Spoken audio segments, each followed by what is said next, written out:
This video is sponsored by VideoBlocks. VideoBlocks has one of the fastest growing, largest stock video libraries with over 3 million videos, After Effects, and motion backgrounds. So if you're a filmmaker or a YouTuber like I am and you need some stock footage for your project, chances are VideoBlocks has you covered with their large library.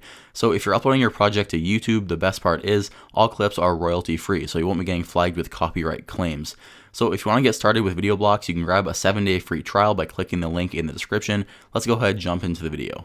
Hey guys, what's going on? So to celebrate the upcoming launch of the iPhone X with pre-orders opening up yesterday and the iPhone X selling out in like 30 minutes, I figured I'd make this video because probably at least a few of you are going to be getting the iPhone X who are watching this video. And here are 15 things that you did not know about the iPhone X. So the first thing is a feature that you thought might have been there on the iPhone X because of the screen size, but it actually isn't. It's the landscape home screen option. So you can see here I'm in landscape on my iPhone 8 Plus, and that actually isn't there on the iPhone X. It's not there because the iPhone X actually doesn't have the same height when you're in landscape mode as the plus size phones do.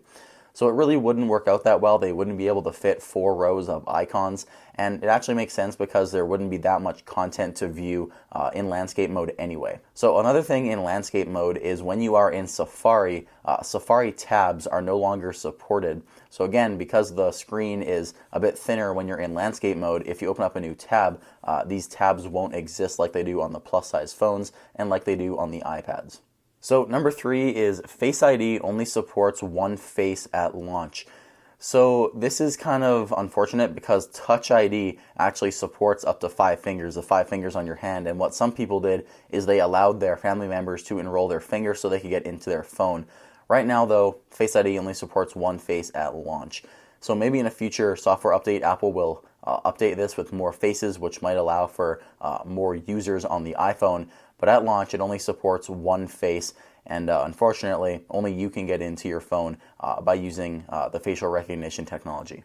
So staying on the topic of Face ID, some good news here. Face ID actually will work through glasses and hopefully through sunglasses. I did see some people were emailing the Apple executives, and they did respond to some emails, and they did confirm that Face ID will work through glasses and through some sunglasses that aren't completely blacked out. The infrared camera can see through the sunglasses to recognize the face, the area rather, around your eyes. And yeah, that is some good news that if you do wear glasses and some days you don't, it will still recognize your face.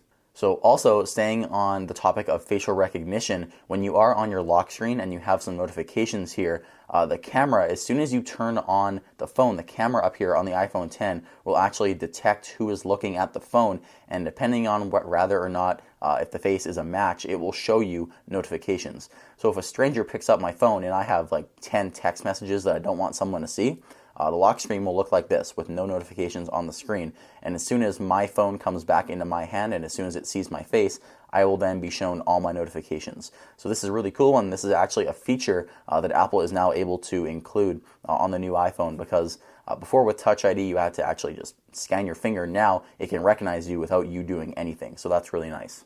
Something you might not have known, in a few images online on like the Apple website, you may have seen it, but the keyboard is actually raised up a little bit. So because the current iPhones have a chin down here, the keyboard sits comfortably where your thumbs rest, or where we have gotten used to it sitting.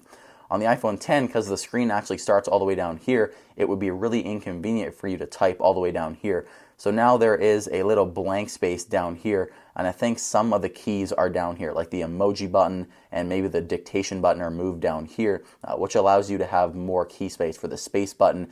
And yeah, the keyboard will be sitting in exactly the same spot, which makes typing a lot easier. Another feature is Bluetooth 5.0 is actually included on this phone, which means an upcoming software update could mean that you could stream the same audio signal to multiple devices. So if you want to be listening to it on 2 pairs of headphones, like you and your friend want to listen to the same song, or if you want to stream it to different speakers around your house, you could possibly do that because Bluetooth 5.0 does support that. Inside the camera on the iPhone X, you're going to get way more use out of the telephoto camera, because the telephoto camera is now optically stabilized and it has a faster f2.4 aperture, which is I think 30-something% better than the 2.8 aperture on the iPhone Plus models. So this means that when you zoom into 2 times, you are way more likely to actually be using the telephoto lens. Because as you may know, on the plus size phones, sometimes when you hit this button, you're not actually using the second camera because the iPhone detects that there's not enough light, and because the aperture on the telephoto camera right now isn't open enough, it doesn't let you use that second camera. But now on the iPhone 10, because that aperture is way more open and because it is now optically stabilized, you will be getting a lot more use out of that telephoto camera. Something that is kind of small but some people actually use is the accessibility shortcut. So if I go into accessibility, there is an option here. Wow, there's a lot of things here. There's an option here for accessibility, for the accessibility shortcut right here. And before, you just triple click the home button to invoke one of these.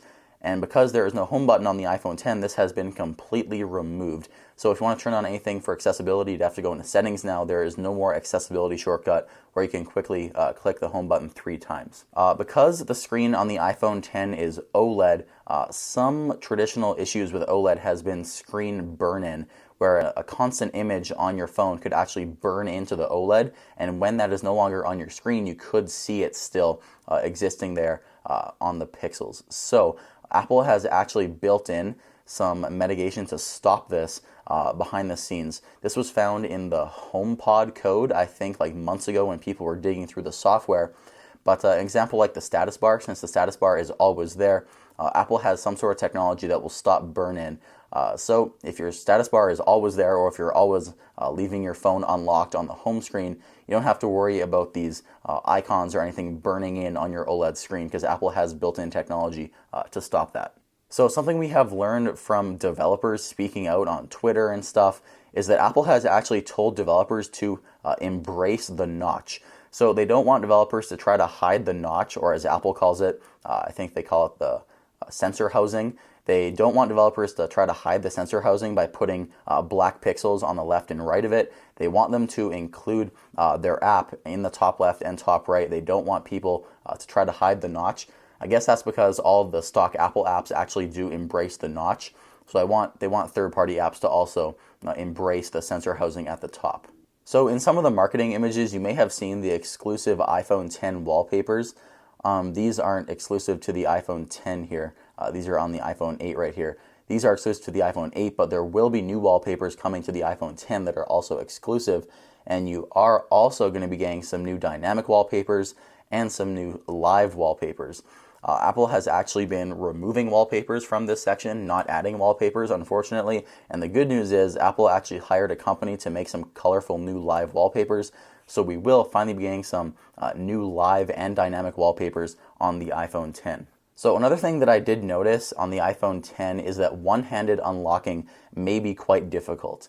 And I say that because when your camera detects your face and you unlock the phone, you have to swipe up from the top to unlock your phone. Obviously this goes to Control Center, but on the iPhone 10, when you swipe up, it will go to your home screen. So when you are holding the iPhone, I'll hold it one-handed here, my pinky goes to the bottom, and on the iPhone 10, this is where the screen is going to start, all the way down here.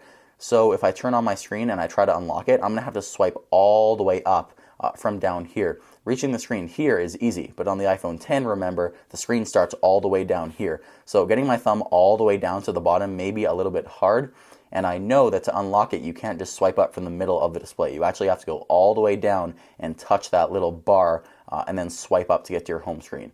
So it may be a two-handed operation. I remember seeing in the keynote, it would recognize their face, that little lock icon would open, and then they'd use their left hand and swipe up. They didn't use their one hand that's holding the phone to swipe up, because it looks like it would be a little bit difficult if you have small hands. One feature that I do find quite nice is because it's an OLED panel, there is going to be no more bleeding from regular panels that Apple has been making. So bleeding means that you can see some light emitting through the sides of the screen. Now, I don't have this issue on my iPhone 8 Plus, but I do have it on my iPad. So when it is sitting on my desk, I can see some backlight bleed through the side of my iPad. This is good because this will not happen anymore on an OLED screen on the iPhone 10 because OLED doesn't require a backlight. So something that is quite obvious that reminds me of the old days when we switched to the iPhone 4S to the iPhone 5 is all apps might not be supported at launch. So you may remember on the iPhone 4S apps running on the iPhone 5, there was letterboxing on the top and the bottom. So when you opened an app, there would be black bars here, and the app would just look smaller, and it would make the screen experience not look fun at all. So this may be happening on the, what the hell was that? This may be happening on the iPhone 10, where some apps that are 16 by 9 are now running on an 18 by 9 screen, so there may be some letterboxing on some applications where the developers don't update the app immediately. And finally here, getting to the last feature, Animojis, the feature where it can track your face and make an emoji out of the facial expressions that you have at the current moment, those can also be sent as stickers. So people might not have known this, but Animojis can be sent as videos with audio, but they can also be sent as stickers. So you can freeze your facial expression, grab the Animoji, and put it on your message feed anywhere inside the app. So that's kind of cool. So guys, those are 15 or I think 16 features of the iPhone 10 that you didn't know were there. Tell me in the comments below if you ordered the iPhone 10. Tell me what model you got, and if you are lucky enough to be getting it on November 3rd. Anyway guys, thanks so much for watching. My name is Mike, and I'll see you in the next video.